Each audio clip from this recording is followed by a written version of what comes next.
أعوذ بالله من الشيطان الرجيم. بسم الله الرحمن الرحيم. يا بني إسرائيل اذكروا نعمتي التي أنعمت عليكم وأوفوا بعهدي أوف بعهدكم وإياي فارهبون. اے یعقوب کی اولاد، یاد کرو میرا وہ احسان جو میں نے تم پر کیا، اور میرا عہد پورا کرو، میں تمہارا عہد پورا کروں گا، اور صرف مجھ سے ڈرو۔ اسراء کا معنی عبد اور یعنی بندہ، اور ایل سے مراد اللہ، تو اسرائیل کا معنی ہوا عبداللہ یعنی اللہ کا بندہ۔ یہ عبرانی زبان کا لفظ ہے اور حضرت یعقوب علیہ السلام کا لقب ہے۔ یہاں آیت نمبر 40 سے لے کر 150 تک کے اکثر آیات میں بنی اسرائیل عروج و زوال، عزت و ذلت، اقبال و ادبار، جزا و سزا اور قومی اور اجتماعی اچھے برے کردار کا تذکرہ ہے۔ پھر اسی بیان کو قرآن پاک میں بار بار دہرایا گیا ہے۔ اس بار بار کے تکرار میں ایک بڑی حکمت قوموں کے عروج و زوال اور عزت و ذلت کا فلسفہ سمجھانا اور مسلمانوں کو اس سے عبرت دلانا ہے کہ جس طرح بنی اسرائیل پیغمبروں کی اولاد ہونے، جلیل القدر انبیاء کی امت ہونے اور تورات جیسی کتاب رکھنے کے باوجود اپنے اعتقاد و عمل کے بگاڑ پر ذلیل و رسوا اور مغلوب و مقہور ہوئی، جبکہ توبہ و رجوع اور نبی اور کتاب کی تعلیمات پر عمل کرنے کی صورت میں معزز و غالب ہوئی، اسی طرح امت مسلمہ بھی اپنے عروج و زوال کے اسباب کو اسی آئینے میں دیکھ سکتی ہے۔ آج سب پوچھتے ہیں کہ مسلمان مغلوبیت، ذلت اور پستی کا شکار کیوں ہیں؟ قرآن میں بیان کردہ بنی اسرائیل کا قومی اور اجتماعی کردار اور موجودہ دور کے مسلمانوں کا قومی اور اجتماعی کردار سامنے رکھ کر موازنہ کر لیں، خود ہی سمجھ آ جائے گا کہ اگر بنی اسرائیل کو کانٹے بونے پر کانٹے ملتے تھے تو ہمیں کانٹے بونے کے بدلے آم کیوں ملیں گے؟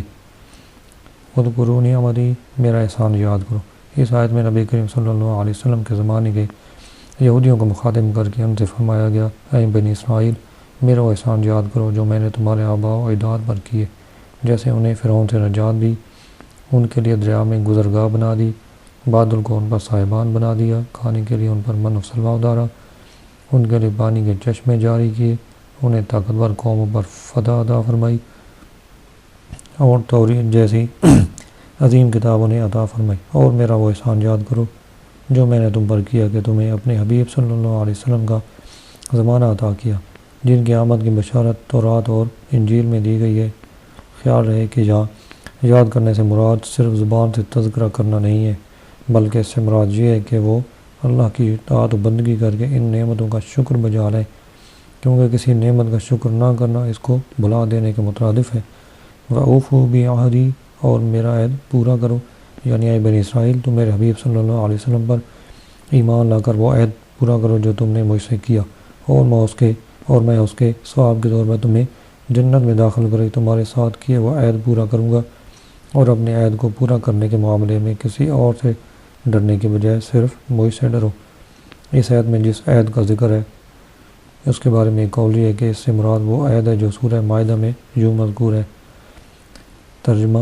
بے شک اللہ نے بنی اسرائیل سے عہد لیا اور ہم نے ان میں 12 سردار قائم کیے، اور اللہ نے فرمایا بے شک میں تمہارے ساتھ ہوں اگر تم نماز قائم رکھو اور زکوٰۃ دیتے رہو اور میرے رسولوں پر ایمان لاؤ اور ان کی تعظیم کرو اور اللہ کو قرض حسن دو، تو بے شک میں تم سے تمہارے گناہ مٹا دوں گا اور ضرور تمہیں ان باغوں میں داخل کروں گا جن کے نیچے نہریں جاری ہیں۔ تو اس عہد کے بعد تم میں سے جس نے کفر کیا تو وہ ضرور سیدھی راہ سے بھٹک گیا۔ دوسرا قول یہ ہے کہ اس سے مراد وہ عہد ہے جو اللہ تعالیٰ نے حضرت موسیٰ علیہ السلام کے ذریعے بنی اسرائیل سے لیا کہ میں آخری زمانے میں حضرت اسماعیل علیہ السلام کی اولاد میں ایک نبی کو بھیجنے والا ہوں، تو جس نے ان کی پیروی کی اور اس نور کی تصدیق کی جسے وہ لے کر آئے تو میں اس کے گناہ بخش دوں گا اور اسے جنت میں داخل کروں گا اور اسے دوگنا ثواب عطا کروں گا۔ وَآمِنُوا بِمَا أَنزَلْتُ مُصَدِّقًا لِمَا مَعَكُمْ وَلَا تَكُونُوا أَوَّلَ كَافِرٍ بِهِ وَلَا تَشْتَرُوا بِآيَاتِي ثَمَنًا قَلِيلًا وَإِيَّايَ فَاتَّقُونِ۔ ترجمہ: اور ایمان لاؤ اس کتاب پر جو میں نے اتاری ہے، وہ تمہارے پاس موجود کتاب کی تصدیق کرنے والی ہے، اور سب سے پہلے اس کا انکار کرنے والے نہ بنو، اور میری آیتوں کے بدلے تھوڑی قیمت وصول نہ کرو اور مجھ ہی سے ڈرو۔ وآمنوا بما انزلت، اس پر ایمان لاؤ جسے میں نے نازل کیا، یعنی اے بنی اسرائیل کے علماء، اس قرآن پر ایمان لاؤ جو میں نے اپنے حبیب صلی اللہ علیہ وسلم پر نازل کیا ہے، اور وہ تمہارے بعد موجود کتاب تورات و انجیل کی تصدیق کرتا ہے، اور تم اہل کتاب میں سے قرآن مجید اور میرے حبیب صلی اللہ علیہ وسلم کے سب سے اولین منکر نہ بنو، ورنہ جو لوگ تمہارے پیچھے لگ کر کفر اختیار کریں گے تو ان کا وبال بھی تم پر ہوگا۔ یاد رہے کہ نیکی اور بدی کے ہر کام میں یہی اصول نافذ ہے کہ اس کی ابتدا کرنے والوں کو پیروی کرنے والوں کے عمل کا ثواب یا عذاب ملے گا۔ حضرت جریر بن عبداللہ رضی اللہ عنہ سے روایت ہے، نبی کریم صلی اللہ علیہ وسلم نے ارشاد فرمایا، جس نے اسلام میں کوئی اچھا طریقہ ایجاد کیا تو اس کے لیے اس طریقے کو ایجاد کرنے کا ثواب ہوگا، اور اس کے بعد جو لوگ اس طریقے پر عمل کریں گے ان کا ثواب بھی اس ایجاد کرنے والے کو ملے گا، اور ان عمل کرنے والوں کو کہ اپنے ثواب میں بھی کوئی کمی نہ ہوگی۔ اور جس نے اسلام میں کوئی برا طریقہ ایجاد کیا تو اس پر اس کا گناہ ہوگا، اور اس کے بعد جو لوگ اس پر عمل کریں گے ان کا گناہ بھی اسے ہوگا، اور ان عمل کرنے والوں کے اپنے گناہ میں بھی کوئی کمی نہ ہوگی۔ مسلم شریف کی حدیث ہے کتاب العلم سے، وَلَا تَشْتَرُوا بِآيَاتِي ثَمَنًا قَلِيلًا، اور میری آیتوں کے بدلے تھوڑی قیمت وصول نہ کرو۔ اس آیت میں دنیا کے حقیر و ذلیل مال کے بدلے اللہ تعالیٰ کی آیات بیچنے سے منع کیا گیا ہے، اور جہاں ان آیات سے تورات اور انجیل کی وہ آیات مراد ہیں جن میں حضور نبی کریم صلی اللہ علیہ وسلم کے اوصاف و علامات کا بیان ہے۔ قرآن پاک کی یہ آیات ان یہودیوں کے متعلق نازل ہیں جنہیں اپنی قوم سے نذرانے اور وظائف ملتے تھے، اور انہیں ڈر تھا کہ اگر قوم کو معلوم ہوگا کہ تورات میں محمد مصطفیٰ صلی اللہ علیہ وسلم کی یہ نشانیاں بیان کی گئی ہیں تو وہ ان سرداروں کو چھوڑ کر محمد مصطفیٰ صلی اللہ علیہ وسلم پر ایمان لے آئیں گے، اور جو ان کے نذرانے بند ہو جائیں گے۔ اسی کو فرمایا جا رہا ہے کہ دنیا کے قلیل مال کے بدلے اللہ کی آیتیں بیچتے ہیں۔ اس آیت اور اس کے بعد والی آیت سے معلوم ہوا کہ یہودی علماء اپنے باطل مفادات، نفسانی خواہشات اور جاہلانہ توہمات کی بنا پر اپنی کتابوں میں موجود ان آیات کو چھپاتے تھے جن میں نبی کریم صلی اللہ علیہ وسلم کی عظمت و شان اور ان کے اوصاف بیان کیے گئے، اور اگر کبھی کوئی آیت بیان بھی کی تو اس کے ساتھ بعض باطل باتیں ملا کر بیان کر دیتے۔ حالانکہ علماء کا منصب تو حق بات کا اعلان کرنا، حق اور باطل کو جدا کرنا، مالی و ذاتی مفادات کو دین پر قربان کرنا اور دین کا محافظ بننا ہے۔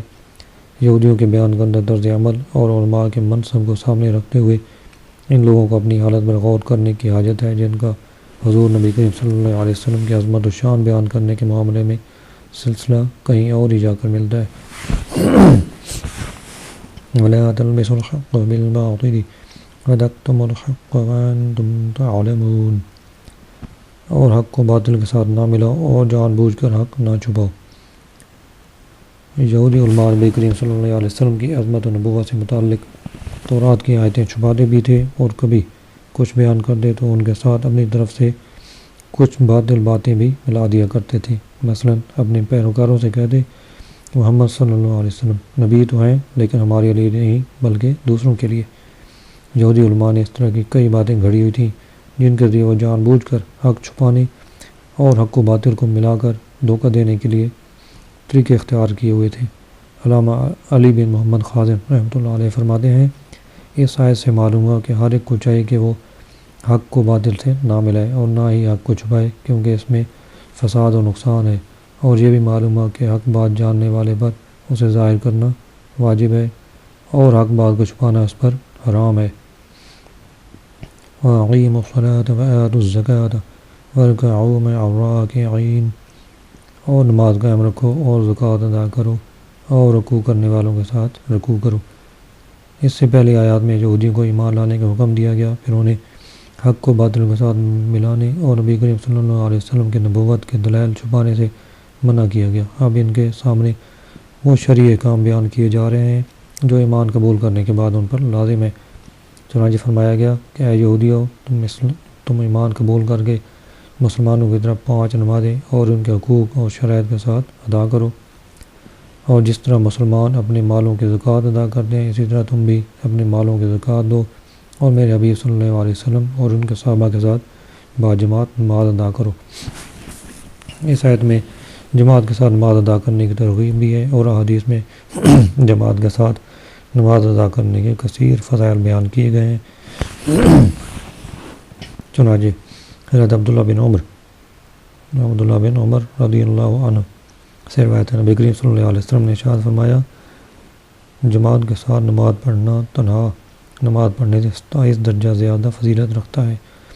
حضرت عثمان غنی رضی اللہ عنہ کے غلام حضرت حمران رضی اللہ عنہ سے روایت ہے، حضور اقدس صلی اللہ علیہ وسلم نے ارشاد فرمایا،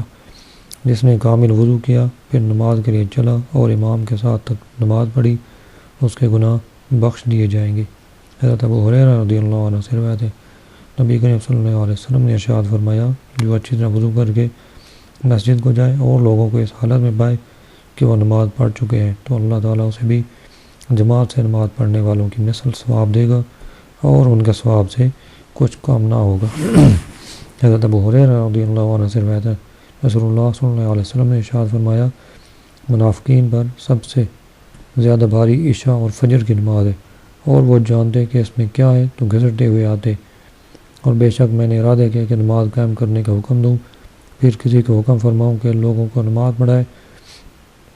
اور میں اپنے ہمراہ کچھ لوگوں کو جن کے پاس لکڑیوں کے گٹھے ہوں ان کے پاس لے کر جاؤں جو نماز میں حاضر نہیں ہوتے، اور ان کے گھر ان پر آگ سے جلا دوں۔ بزرگان دین نزدیک باجماع نماز ادا کرنے کی اہمیت کس قدر تھی، اس کا اندازہ ان حکایات سے لگایا جا سکتا ہے۔ حضرت عبداللہ بن عمر رضی اللہ عنہ سے فرماتے ہیں کہ حضرت عمر فاروق رضی اللہ عنہ اپنے ایک باغ کی طرف تشریف لے گئے، جب وہ واپس ہوئے تو لوگ نماز عصر ادا کر چکے تھے۔ یہ دیکھ کر آپ نے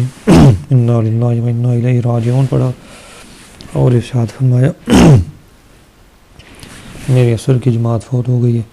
لہذا میں تمہیں گواہ بناتا ہوں کہ میرا باغ مساکین کا صدقہ ہے تاکہ یہ اس کام کا کفارہ ہو جائے۔ وَتَأْمُرُونَ النَّاسَ بِالْبِرِّ وَتَنْسَوْنَ أَنفُسَكُمْ وَأَنْتُمْ تَتْلُونَ الْكِتَابَ أَفَلَا تَعْقِلُونَ، کیا تم لوگوں کو بھلائی کا حکم دیتے ہو اور اپنے آپ کو بھولتے ہو، حالانکہ تم کتاب پڑھتے ہو، تو کیا تمہیں عقل نہیں؟ وَتَأْمُرُونَ النَّاسَ بِالْبِرِّ، کیا تم لوگوں کو نیکی کا حکم دیتے ہو۔ یہ آیت مبارکہ ان یہودی علماء کے بارے میں ہے جن سے ان کے مسلمان رشتہ داروں نے دین اسلام کے متعلق دریافت کیا تو انہوں نے کہا، تم اس دین پر قائم رہو، محمد صلی اللہ علیہ وسلم کا دین حق اور کلام سچا ہے۔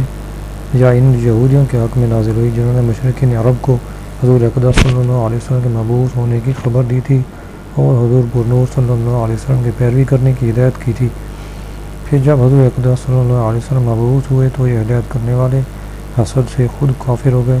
تو انہیں فرمایا گیا کہ لوگوں کو نیکی کا حکم دیتے ہو اور خود کو بھلا دیتے ہو۔ یاد ہے کہ اس آیت کا شان نزول خاص ہونے کے باوجود حکم عام ہے، اور ہر نیکی کا حکم دینے کے والے کے لیے اس میں تعزیانہ عبرت ہے۔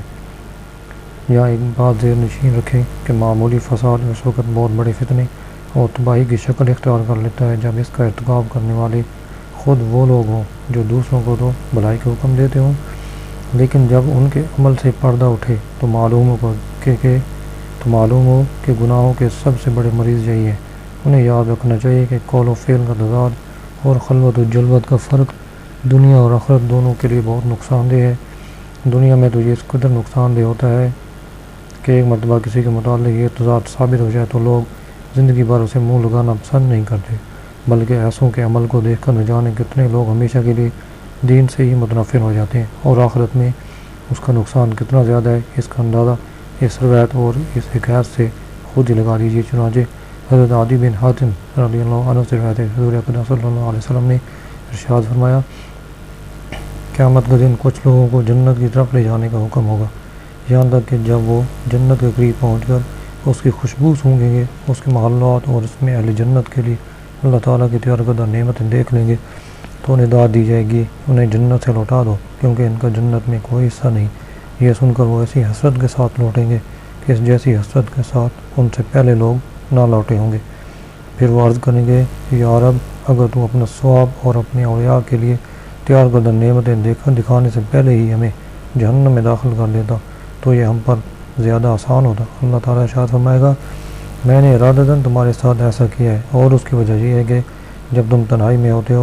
ہوتے تو بڑے بڑے گناہ کر کے میرے ساتھ اعلان جنگ کرتے اور جب لوگوں سے ملتے تو عاجزی اور انکساری کے ساتھ ملتے تھے۔ تم لوگوں کو اپنی وہ حالت دکھاتے تھے جو تمہارے دلوں میں میرے لیے نہیں ہوتی تھی۔ تم لوگوں سے ڈرتے اور مجھ سے نہیں ڈرتے تھے۔ تم لوگوں کی عزت کرتے اور میری عزت نہ کرتے تھے۔ تم لوگوں کی وجہ سے برا کام کرنا چھوڑتے لیکن میری وجہ سے برائی نہ چھوڑتے تھے۔ آج میں تمہیں اپنے ثواب سے محروم کرنے کے ساتھ ساتھ اپنے عذاب کا مزہ بھی چکھاؤں گا۔ اور حضرت ابراہیم تیمی رضی اللہ عنہ رحمۃ اللہ علیہ فرماتے ہیں، میں موت اور مرنے کے بعد ہڈیوں کی بوسیدگی کو یاد کرنے کے لیے کثرت سے قبرستان آتا جاتا تھا۔ ایک رات میں قبرستان میں تھا کہ مجھ پر نیند غالب آ گئی اور میں سو گیا تو میں نے خواب میں ایک کھلی قبر دیکھی اور ایک کہنے والے کو کہتے ہوئے سنا، یہ زنجیر پکڑو اور اس کے منہ میں داخل کر کے اس کی شرمگاہ سے نکالو۔ تو وہ مردہ کہنے لگا، یا رب، کیا میں نے قرآن نہیں پڑھا؟ کیا میں نے تیرے حرمت والے گھر کا حج نہیں کیا؟ پھر وہ اسی طرح ایک کے بعد دوسری نیکی گنوانے لگا تو میں نے سنا تو لوگوں کے سامنے یہ اعمال کیا کرتا تھا، لیکن جب تو تنہائی میں ہوتا تو نافرمانیوں کے ذریعے مجھ سے مقابلہ کرتا اور تم نے میرا کچھ خیال نہ کیا۔ یاد ہے کہ اس آیت کی مراد وعظ و نصیحت کرنے والوں کو تقویٰ اور پرہیزگاری پر ابھارنا ہے۔ بے عمل کو وعظ سے منع کرنا مقصود نہیں، یعنی یہ فرمایا ہے کہ جب دوسروں کو وعظ و نصیحت کرتے ہو تو خود بھی عمل کرو۔ یہ نہیں فرمایا کہ جب عمل نہیں کرتے تو وعظ و نصیحت کیوں کرتے ہو، کیونکہ عمل کرنا ایک واجب ہے اور دوسروں کو برائی سے روکنا دوسرا واجب ہے۔ اگر ایک واجب پر عمل نہیں تو دوسرے سے کیوں روکا جائے؟ حضرت انس بن مالک رضی اللہ عنہ فرماتے ہیں، ہم نے عرض کی، یا رسول اللہ صلی اللہ علیہ وسلم، ہم اس وقت تک دوسروں کو نیک اعمال کرنے کی دعوت نہ دیں جب تک ہم خود تمام نیک اعمال نہ کرنے لگ جائیں، اور ہم اس وقت تک لوگوں کو برے کاموں سے منع نہ کریں جب تک ہم خود تمام کاموں سے رک نہ جائیں۔ حضور اقدس صلی اللہ علیہ وسلم نے ارشاد فرمایا، ایسا نہ کرو بلکہ تم نیک اعمال کرنے کا حکم دو اگرچہ تم خود تمام نیک اعمال نہیں کرتے، اور برے اعمال کرنے سے منع کرو اگرچہ تمام برے اعمال سے باز نہیں آئے۔